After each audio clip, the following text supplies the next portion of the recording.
tuned into Quick Charge, the high voltage podcast bringing you the top stories in electric vehicles and sustainable energy daily. And it's all powered by Electrek. Welcome to Quick Charge. It's February 4th, 2025, and I'm your host, Joe Boris. Well, they've been talking about it for years, but now it finally looks like it's actually going to happen. Tesla is offering a 10% insurance discount if you drive more using its full self-driving system. For years, Tesla has been claiming that its FSD suite of advanced driver assist features is safer than human driving. The company faced a lot of pushback on that front, primarily due to the lack of data supporting the claim. The only data Tesla has been sharing is through its quarterly safety report, which has been heavily criticized for being misrepresentative through too heavily weighting highway driving versus city driving and comparing Tesla's fleet to the much older and broader US car fleet. Also, despite the name full self-driving, the system is not self-driving and requires constant supervision by a human.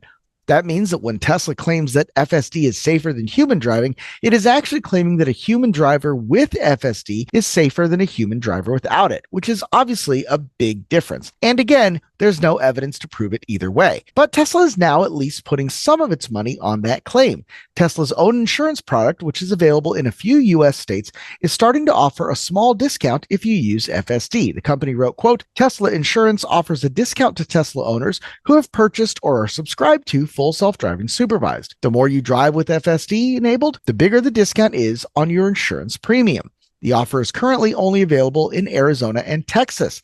Tesla says that if you drive more than 50% of the time with FSD, you can expect up to 10% discount. Quote, the more you drive with FSD supervised enabled, the bigger the discount is on your insurance premium for certain coverages on your Tesla policy. You can earn up to a 10% discount on those coverages when you drive 50% or more of your miles with FSD enabled. However, Tesla also says that if you have, quote, comprehensive UMBI or UMPD on your policy, you might not get up to 10%, even if you drive more than 50% of the time with FSD.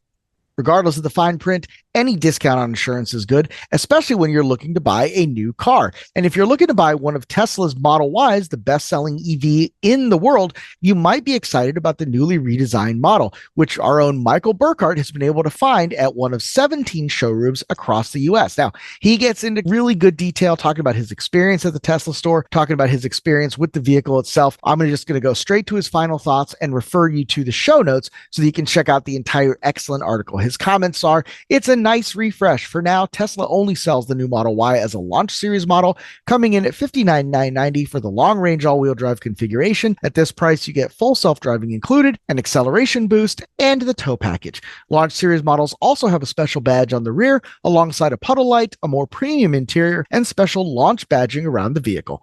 There's no word on when rear-wheel drive or performance models will be available, but Tesla still sells the old Model Y if you'd like to get one of those trims. There's some great deals on existing inventory as well. And finally, his photo gallery, last but not least, here's all the photos I took of the new Model Y. The showroom model was ultra red, which is one of my favorite colors of the new design. It also comes in stealth gray, pearl white multicoat, and quicksilver. This is just a small sample of the kind of pictures Michael took. There are dozens of them there, all high resolution.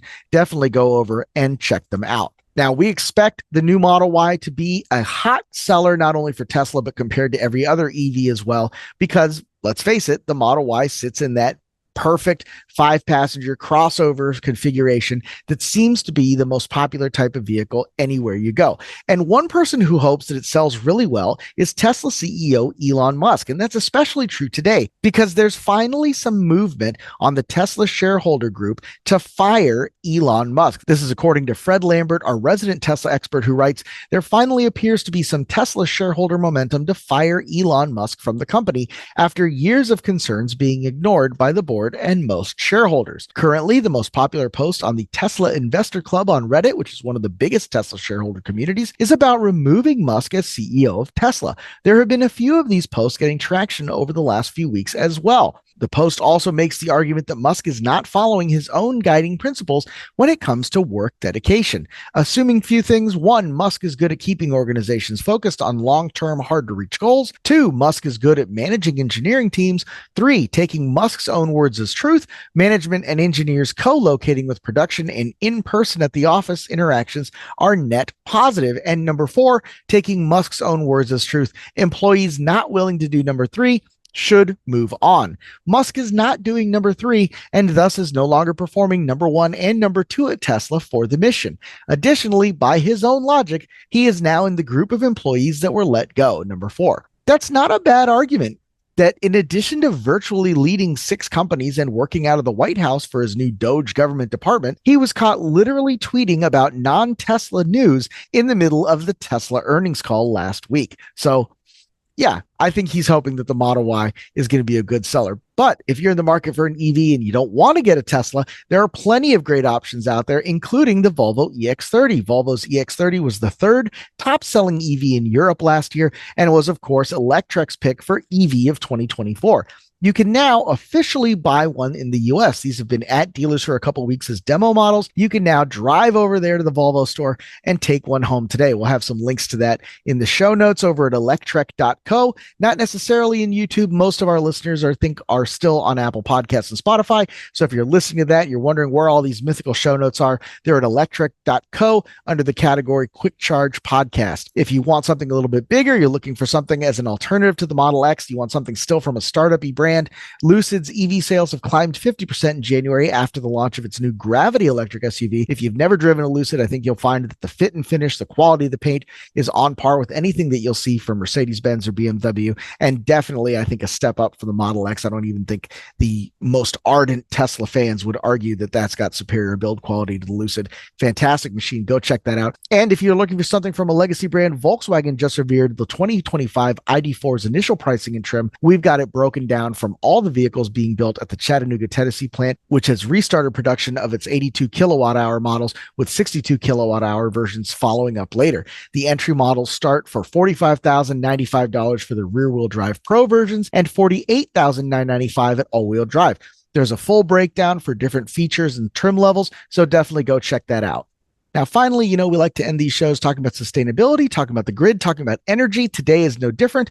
U.S. solar module production capacity has reached a historic milestone with domestic solar module production surpassing 50 gigawatts. If all these factories ran at full capacity, they could produce enough modules to meet the country's entire solar demand. According to the Solar Energy Industry Association's SAEA supply chain dashboard, companies have announced plans for 56 gigawatts of new solar cell production in the U.S., 24 gigawatts of wafer production, and 13 gigawatts of ingots.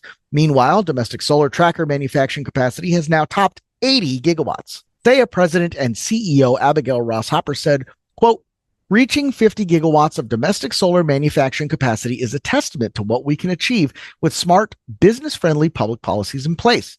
The U.S. is now the 3rd largest module producer in the world because of these policy actions. This module marks progress for the solar industry and reinforces the essential role energy policies play in building up the domestic manufacturing industry that American workers and their families rely on."